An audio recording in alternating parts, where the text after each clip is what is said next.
Hello, everybody. Well, how do you follow that? Does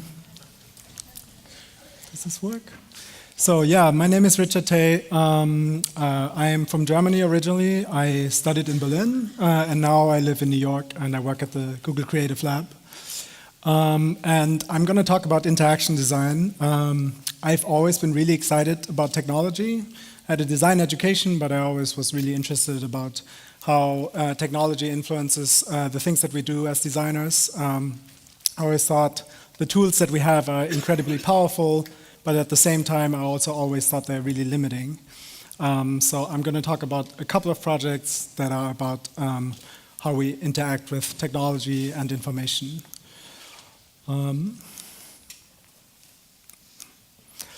And I'll take you through a little bit of a journey, showing you a bunch of things from different places. So one of the places that I've been working with is a design collective in Berlin. It's called the Green Isle. So where should I point this thing? And yeah, I was also a designer at Sagmeister Inc., and now I'm working at the Google Creative Lab. One of the first projects is this one. It's called OmniVisu, and we did it in Berlin. And we had access to this building, which oversees a very interesting area in Berlin. So this is Warschauer Straße. It's a very popular train station and interchange station. So a lot of people are going from one train to another. It also is the former border of East and West Berlin. So East Berlin is at the top, West Berlin is at the bottom.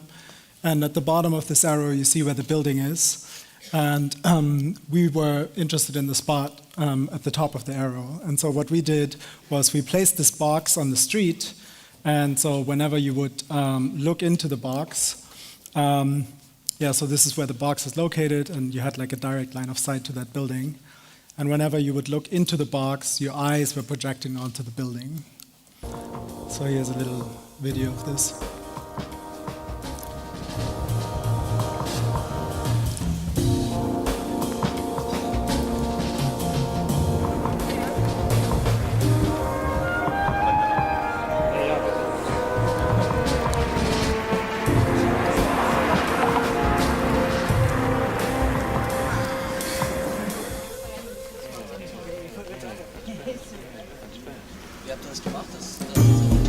And so what I really liked about this was that it was very intuitive and very easy. It definitely used technology, but it didn't really show off the technology.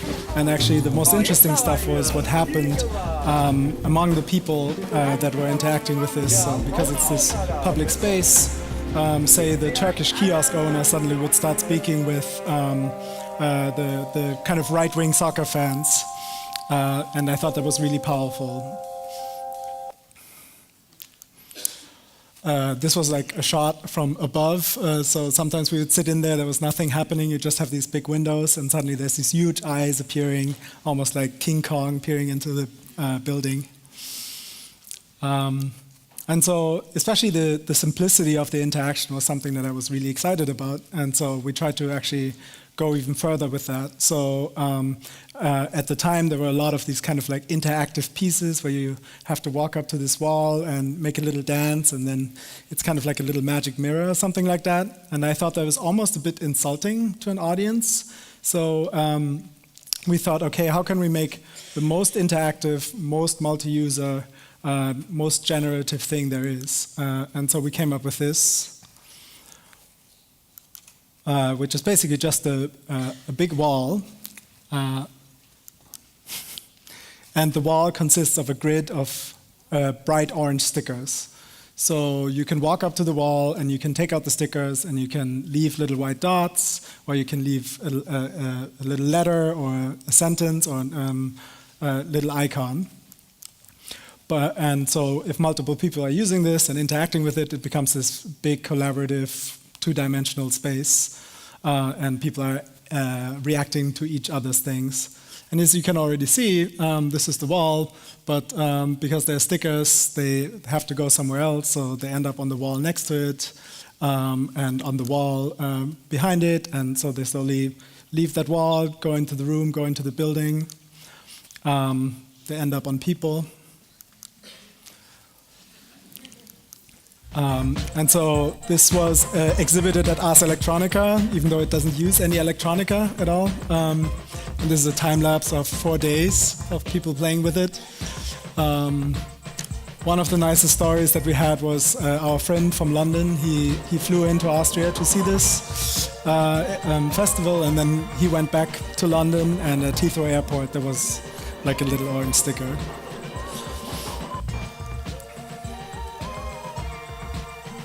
And yeah, as you can imagine, it gets a little bit messy at some point. We had it in the Design Museum in London, and there were all these other pristine objects. And yeah, there were stickers all over them at some point. And that actually directly inspired a project that we did here in Amsterdam. Maybe some of you know it. This was with Sagmeister when I was working there. So we were invited by Droog Design to come up with an artwork that exists in public space and that changes over time. And we had a glorious budget of 2,500 euro. So we said, okay, we take the 2,500 euro and we put it on the street and we'll see what happens. That is the piece. And so we decided, okay, if we do that, then let's put it down on the street in the most beautiful way possible. So what we did is we changed the 2,500 euro into 250,000 euro cents. We sorted them in 4 different gray shades, from all the way dark to all the way super shiny. And we made a design to be placed on this square, really close to the Lloyd Hotel, actually.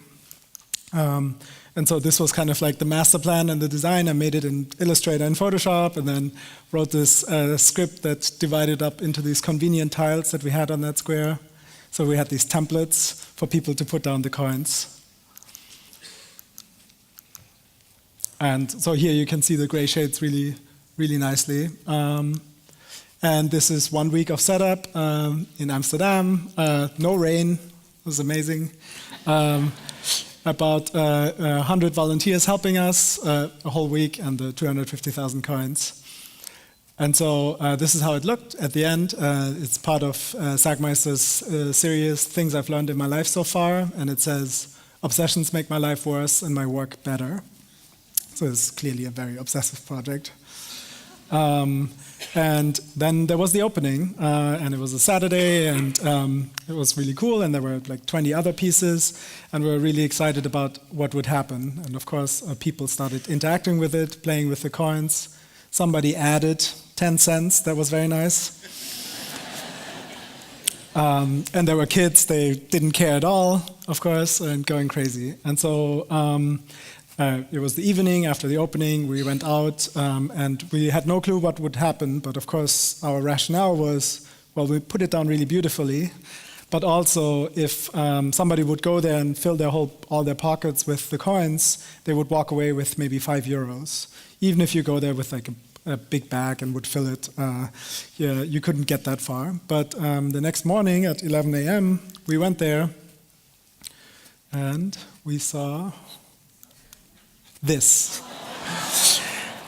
So literally everything was gone and cleaned up, and we had no clue how that happened. We really did not understand, and it took us quite a while to find out.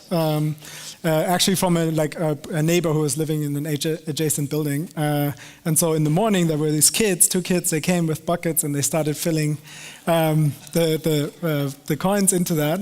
But we expected that. But then there were neighbors, and they saw it, and they said, "Oh no, they're destroying the artwork. What can we do?" So they called the police. And the police came and said, okay, how can we save the artwork? Here you see the guys. And then the police say, oh, well, we clean up all the coins and put them to the police department, so it's safe. So they're doing this, calling the city services. Welcome to Amsterdam. Yeah. It was amazing. Yeah. No, down to the very last coin.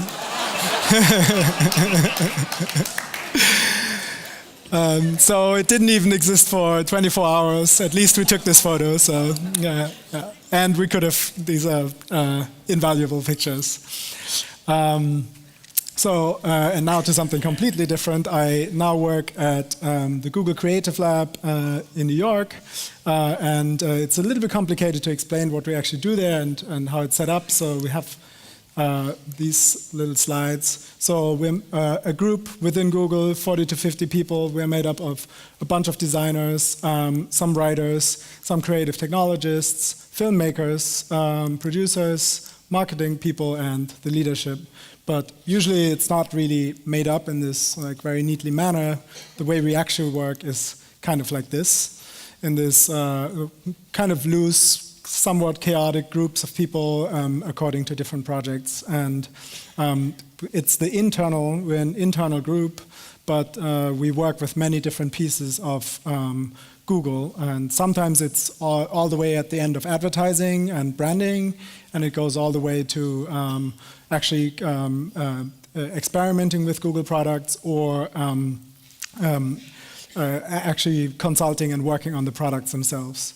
And I want to speak about one specific project that I worked on, which was Google Glass. And so the team from Google X, they approached us, I think now it was 2 or 3 years ago, and at the time this thing kind of looked like, I really have problems with this thing, kind of looked like this. So the general thing was there, but you had a pair of glasses with a computer or a cell phone attached to it, and they had all kinds of ideas, all kinds of plans of things to do with this, but a lot of things were also still unbaked. And so these are actually a couple of the engineers experimenting with all kinds of setups. What does it even mean when you have a screen right in front of your head? How would you interact with it? Do you use your hands, or is there like a different input interface? So that was the state it was in. Me trying out one of those guys. And so they asked us, so what do you guys think it should be doing? Or maybe you can give us creative input on this. And so because a lot of people at the Creative Lab are from advertising, we did this little trick, which was basically just assume that the product is already done and to create an ad about Glass, even though it didn't exist yet. So we assembled a little team of people. There's a motion person, a filmmaker, a couple of designers, and a writer, and created this the video that I'm going to show to you in a second. And so this was the film crew. His name is Tu. It was really just one person walking around with a camera strapped to his head, kind of like prototyping the experience of how it would be interacting with Glass. And it was a really scrappy video, so all the people that are in the video were also people that work at the Creative Lab, which I think is actually an interesting process where you put yourself next to the product that you're talking about. The product better be something good. And this is what we came up with.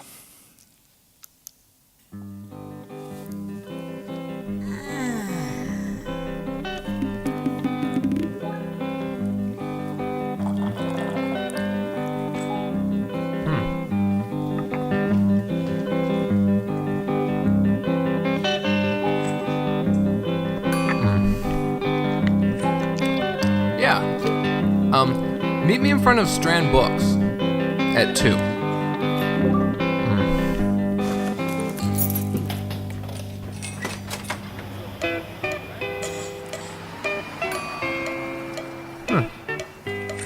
Oh man, really?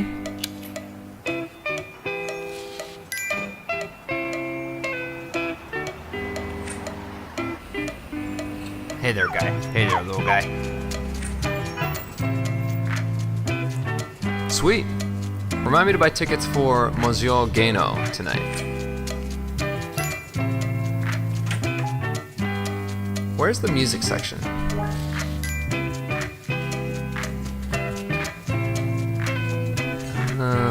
Oh, yes, this is it.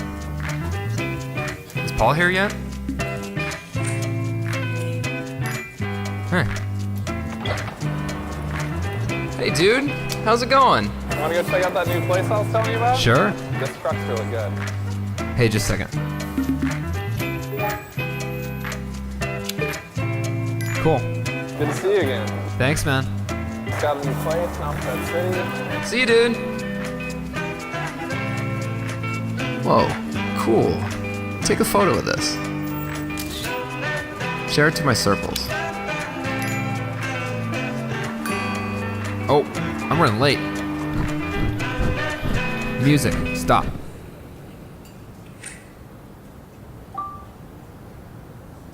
Hi, what's up? Hey, Hey. you want to say something cool? Yeah, sure. Is that a ukulele? Yep. Okay, here goes.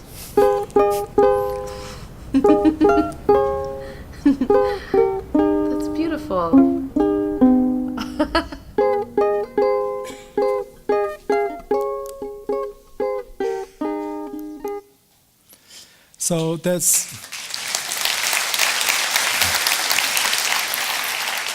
So there's a whole bunch of ideas in this video, of course, but one I wanted to point out is kind of this idea of these like little snippets of information that are popping up in the video. So I think at the time there was like the idea of augmented reality was always diving into this ocean of information and this very immersive experience, but we really quickly realized, just like video testing this, that if you're walking around in the world, you really just want like very concise atomic pieces of information. So for example, in the morning, you're looking out the window, it shows you the weather, or you're on your way to the subway and it would notify you that the subway has changed and it gives you an alternate route and stuff like that.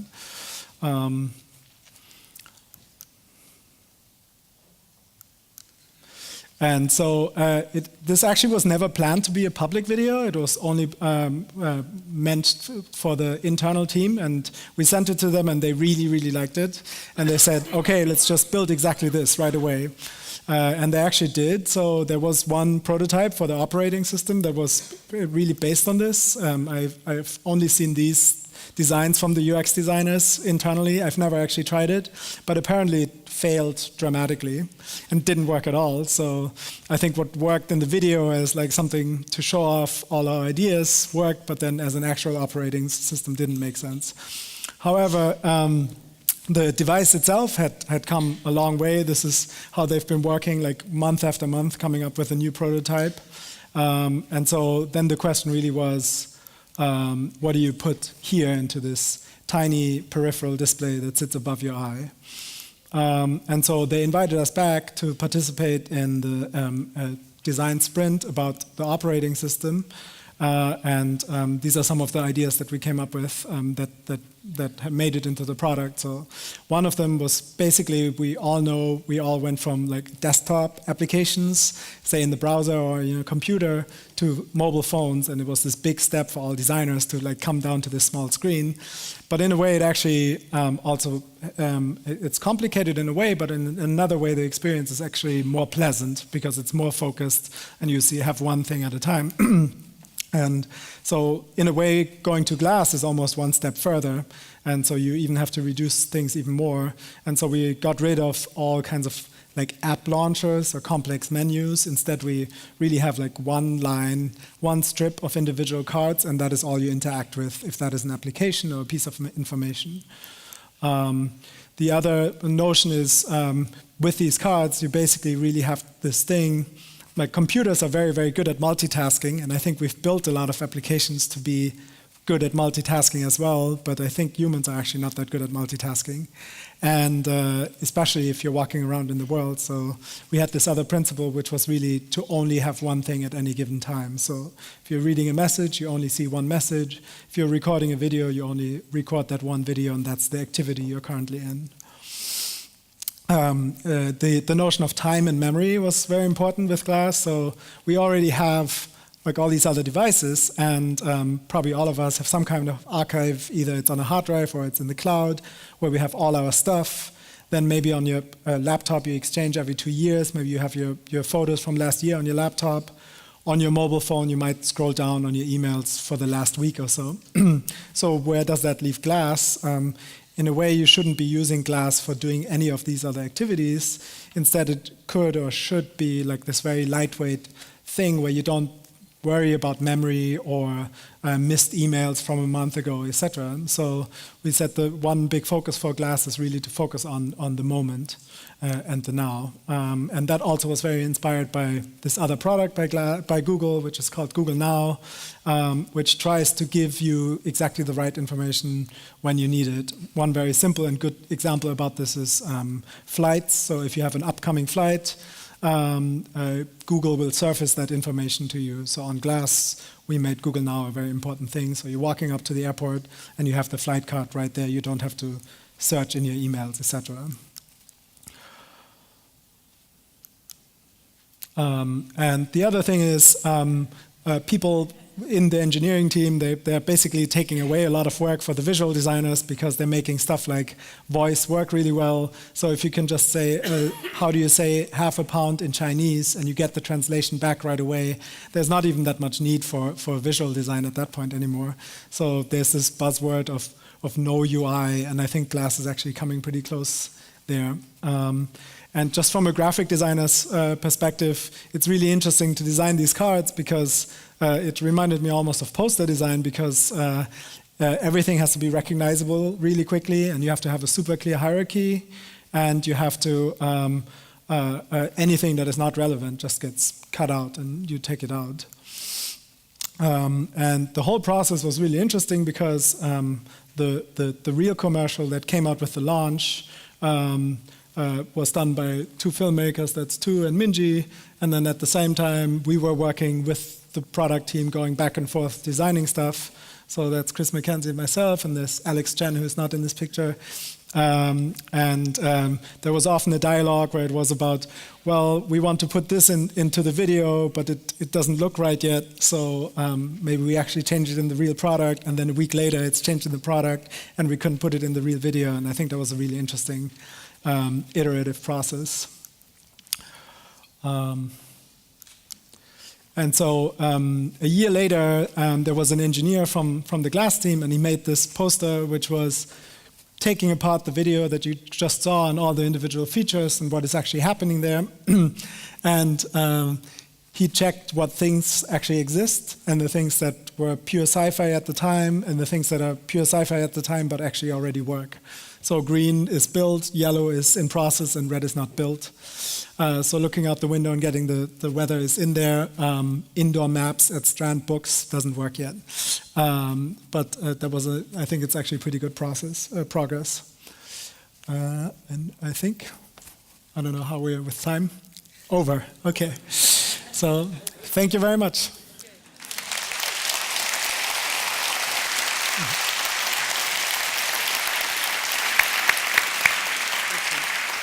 Well, thank you very much, and we still have time for one or two questions. The thing I was wondering, we looked at your previous work, the interaction design. You obviously love interaction, and I tried to make the connection between interaction design and Google Glass, because I think Google Glass kills the interaction between people. So could you comment on that? I've most of all, when I've been, well, a lot of things that we show with Glass is when people are, when they need access to information while they need their hands at the same time. So there's a lot of like sport activities or work or driving with a bicycle, etc. So those are great use cases for me when I'm using Glass. So then at that moment, the social interaction isn't that at the forefront, you know? Okay, yes. But could you use it for one of your projects? Could you imagine that you would use it, Google Glass? Yeah, I think so. I have like a more of a film-like project. Maybe we can show it in the breakout session. I didn't put it in here. So we did a bunch of very experimental work working with Glass, which was a lot of fun. Okay. Yeah. Well, as you had less screen real estate as a graphic designer while designing the interface, you probably had to kill a lot of your darlings. So which darling broke your heart most? I think what broke my heart the most was all the stuff that so real product design is really hard, actually. So a lot of things that we designed, it took a long time to actually come into the product, which is just the long and winding road of actually building like a platform. Mm-hmm. So it's not that nobody wanted to build it, it was just really hard to build. But didn't you just have to skip some applications that were possible as well? Yeah, I mean, it's all in the works. It's all in the works. I Yeah. think so. A lot of the things I'm really excited about is in the works, but Okay. What is one thing you are really excited about that is in the works now? actually social interaction in the with regards to communication between people. So I think there's a lot you can do with a thing like this.